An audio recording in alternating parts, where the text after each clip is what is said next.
પૂર્વક તમે મારું સ્વાગત કર્યું છે એવી જ રીતે ઉત્સાહપૂર્વક મને મત અપાવીને ઇન્ડિયા ગઠબંધનની સરકાર આપણે કેન્દ્રમાં બનાવી છે। ખૂબ પ્રશ્ન છે, કપરાડાના હોય, પારડીના હોય, ડાંગના હોય, વાંસદાના હોય, ઉમરગામના હોય અને સાથે સાથે જે નથી બોલતા એવા વલસાડ વિસ્તારના પ્રશ્ન હોય કે વાપી વિસ્તારના પ્રશ્નો પણ ખૂબ મોટા છે, પણ એની સામે લડવું પડશે, આંદોલન કરવું પડશે। પાર તાપી નર્મદા રિવર લિંક પ્રોજેક્ટની શરૂઆત કરી અને ત્યારે જ અમે આંદોલનના મંડાણ કર્યા ત્યારે ઘણી ધમકીઓ મળતી હતી અમને અને એમ કીધેલું હતું અમને કે તમે વાંસદાના ધારાસભ્ય છો, તમે અહીં ધરમપુરમાં પગ મૂકીને જુઓ, તમને અમે ઘૂસવા દેશું નહીં। અને એ જ અંદાજમાં, એ જ તાકાતમાં, એ જ અંદાજમાં તાકાતભાઈના મંત્રીઓને અને પોલીસ વાળાને કીધેલું અમારી ટીમ આવશે અને તમારું આખું વલસાડ ઘેરી લેશે, ધરમપુર ઘેરી લેશે અને એ જ થયું છે। આપણા જંગલમાં રહેતા, અમુક વિસ્તારમાં રહેતા, તલાટ વિસ્તારમાં રહેતા આદિવાસી સમાજના લડાયક યુવાનો તે દિવસે એમને બતાવી દીધું, આદિવાસીની જોર, આદિવાસીની તાકાત બતાવી દીધી છે અને હવે પણ ઇલેક્શનની જાહેરાત થાય છે તે દિવસે આપણે આપણી તાકાત બતાવવાની છે। બતાવશો ને? બતાવશો ને?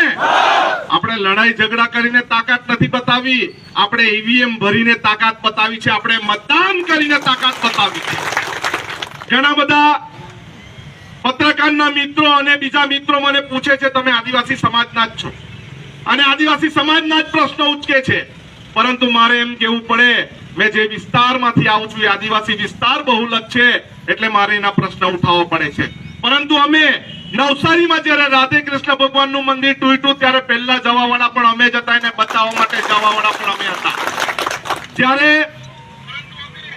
જ્ઞાન સહાયક માં ટેટ પાસ, MA BEd થયેલા હોય, MSc BEd થયેલા હોય અને એક યુવાનોને નોકરી માટે માત્ર 11 મહિનાના કરારની વાત કરેલી ત્યારે સમગ્ર વલસાડ જિલ્લામાં કલેક્ટરથી મામલતદાર સુધી આવેદનપત્ર આપવા પણ ગયા છે ત્યારે અમે કોઈ જાતપાત જોઈ નથી। હવે ઘણા બધા ભાજપના મિત્રો આવીને કહેશે કે આનંદભાઈ જાતિવાદ કરે છે। ભાઈ આનંદભાઈ કોઈ જાતિવાદ કરતા નથી, મારી બાજુમાં પણ કોણ બેઠા છે ખબર ને? ઓબીસી સમાજના આગેવાન છે ને કોંગ્રેસના આગેવાન છે। આપણે જાતિવાદ ભૂલીને આપણી સમસ્યાઓને યાદ કરીને આપણે મતદાન કરવાનું છે। જ્યારે કપરાડા અમે પાર તાપી નર્મદા રિવર લિંક પ્રોજેક્ટની જયેન્દ્રભાઈ હાથે શરૂઆત કરી ત્યારે અમે કપરાડાના રસ્તા જોઈને અમને દુઃખ થતું હતું કે અહીંનો એક આગેવાન, અહીંનો ચૂંટાયેલો કોઈ આગેવાન પણ એમ નથી કહેતો કે કપરાડાનો રસ્તો બનાવવો છે। કોઈ બોલ્યું? કોઈ બોલવા તૈયાર નથી, કેમ કે એ માત્ર ને માત્ર આંગળી ઊંચી કરવા વાળા ધારાસભ્ય અને મંત્રીઓ છે, લડવા વાળા ધારાસભ્ય અને મંત્રીઓ નથી।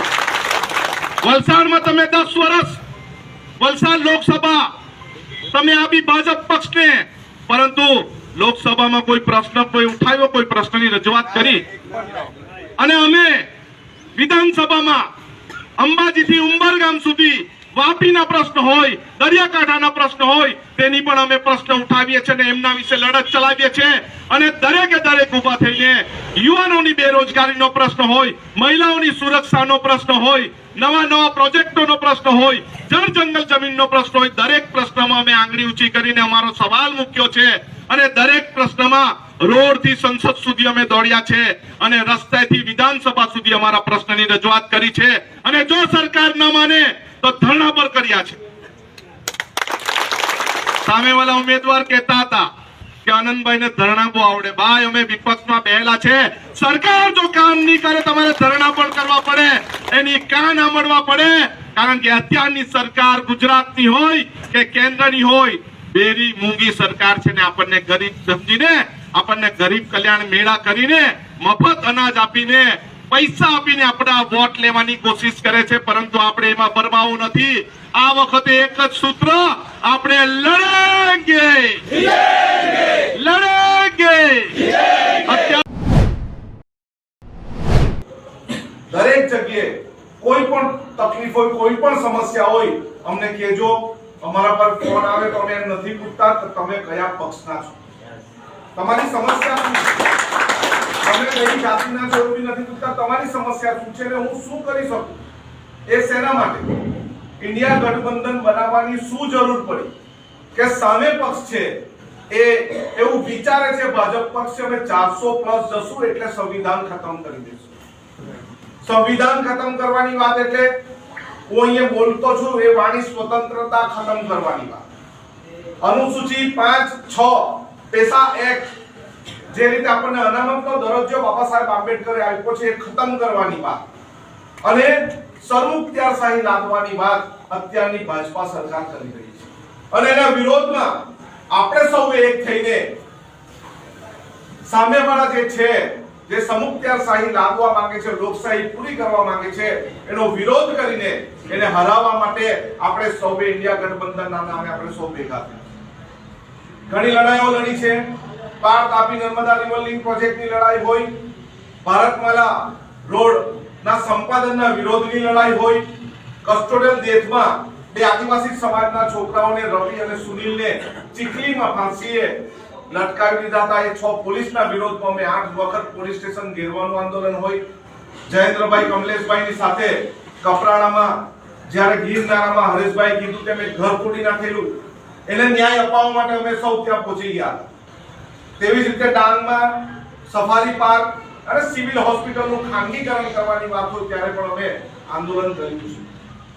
આ સામેની સરકાર, સામે સત્તા પક્ષ આપણને ડરાવવાનું ધમકાવવાનું કામ કરે છે અને કઈ રીતે આદિવાસી સમાજ, કઈ રીતે ઓબીસી સમાજ, કઈ રીતે માઇનોરિટી સમાજ કઈ રીતે દબાય છે, કઈ રીતે એનું જીવન આપણે બગાડવાનું છે, કઈ રીતે આદિવાસી સમાજના લોકોને, ઓબીસી સમાજના લોકોને શિક્ષણ ઓછું મળે, કઈ રીતે વધુને વધુ બેરોજગાર થાય, કઈ રીતે એની જળ જમીન લૂંટાઈ જાય, આ તમામ કાવતરાઓ કરવાનું કામ આ સામેવાળી સરકાર કરે છે અને એના વિરોધમાં આપણે લોકસભા લડવાની છે ને લોકસભા જીતવાની છે.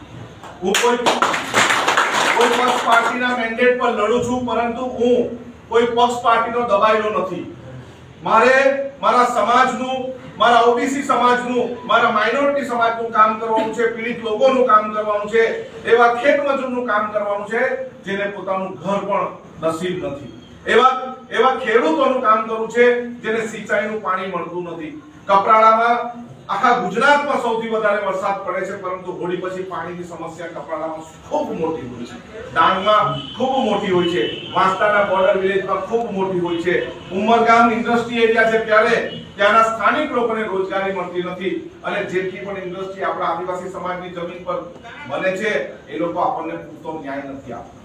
હું એક ઉમેદવાર છું, યુવાનો માટેનો ઉમેદવાર છું, હું એક ઉમેદવાર છું, ખેડૂતો માટેનો ઉમેદવાર છું, મહિલાઓનું શોષણ થાય છે એના વિરોધમાં ઉભો રહેનાર ઉમેદવાર છું અને જળ જંગલ જમીન બચાવવા માટે એના માટે હું નિયત બનેલો છું કે દરેક જગ્યાએ જ્યાં સંપાદન ખોટી રીતે થતું હોય ત્યાં આપણે એનો વિરોધ કરવાનો છે અને આપણા લોકોની સાથે ઉભો રહેવાનું છે. ઘણી લડાઈ છેલ્લા 7-8 વર્ષમાં લડી છે. મને જ્યારે મોકો મળ્યો છે, મને તમારા જેવા આગેવાનના આશીર્વાદ અને સાથ સહકાર મળે છે ત્યારે ખરેખર મને પણ ખૂબ ખુશી થાય છે.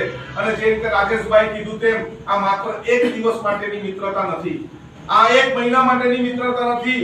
જ્યાં સુધી હું જીવીશ ત્યાં સુધી તમામની સાથે મિત્રતા નથી. પણ અત્યારની લડાઈ 1 મહિનો 1.5 મહિનાની લડાઈ છે કે જેમાં આપણે 60 મહિના સુધીનું રાજ જોવાનું છે. આ એ લડાઈ છે કે હવે પછી આપણા વિસ્તારમાં આપણો સંસદ જ્યારે ચૂંટાશે ત્યારે આપણે આવનારા દિવસોમાં દરેકને નોકરી મળે, રોજગારી મળે, દરેકને સિંચાઈનું પાણી મળે, દરેકને સારી શાળાઓ ગ્રામ્ય વિસ્તારમાં મળે, દરેકને શિક્ષક મળે. કારણ કે અત્યારે ટેટ ટાટ પાસને પણ જ્ઞાન સહાયકના નામ પર 11 મહિનાના કરાર આધારિત નોકરી આપવાનું કાવતરું પણ આ સરકાર કરે છે. ફરી પાછું ઘણી વખત કરવાનું છે. દરેક તાલુકામાં ફરી આમ આદમી પાર્ટીના આગેવાનો અને કોંગ્રેસ સમિતિના આગેવાનો સાથેની મીટિંગો